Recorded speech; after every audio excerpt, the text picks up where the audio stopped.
ইউটিউবে ছেড়ে দেয়, দেখো আমরা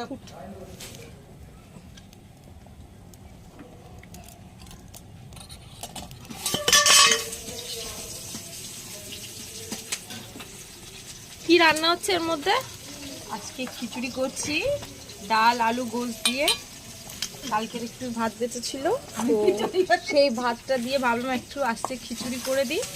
তো আপনাদেরও বাড়িতে ভাত বেঁচে থাকলে আপনারাও সেটা নষ্ট করবেন না, এইভাবে খিচুড়ি বানাবেন, বাচ্চাদের দেখবেন জন্য। বাচ্চারা খুব পছন্দ করবে খিচুড়িটা।